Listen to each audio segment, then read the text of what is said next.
So guys, for today's video, first time ko lang mag-reveal ng boses. So, alam nyo ba nga ngayon ko lang to na guys. Ngayon ko pa lang to na-try na mag-reveal talaga ng boses ko. And please like and sub guys sa mga bago pa dyan guys. And so,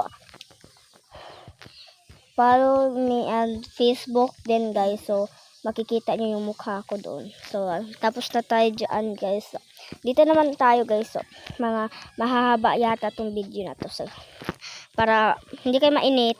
Wala akong alam. Charot. Mag-time-lapse na lang yata tayo. Huh? Hindi ko din alam guys. Pero pabibilisan natin to guys. Bilisan natin to guys. So mga ano lang to guys. Kaya no.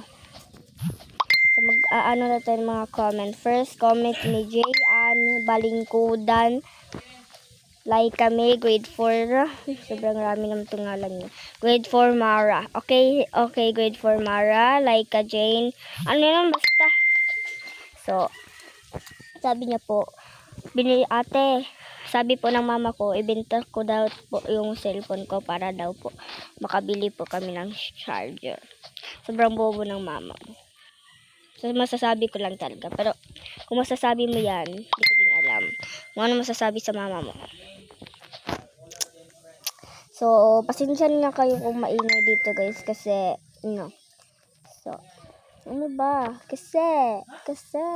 So, maingay talaga dito guys kasi sobrang raming tao kasi birthday ko ngayon. Joke lang. Pagka October 18 lang yung birthday ko tapos na guys. So, hindi ako napagkabag-vlog noon kasi busy kami. Doon kami pumunta sa McDo guys. So, kaya, pasensyahin nyo na ako guys. At kung ganito ako guys. Okay. So, dito na natin yata matatapos tong video na to guys kasi mabagal pa ito guys. So, mababa pa ito. And kaya, tara guys. Mababa pa tong video na to guys dahil basta marami akong ganito guys. Pasensyahan nyo yung boses kung hindi ako pareha sa inyo. Kung sino makapagbigay sa akin ng Bible verse diyan, bibigyan ko ng 200 Gcash. Kaya nyo yan, di ba? Alam kong kaya yun kasi sobrang galing niya. Wag kayo mag-ano sa ha.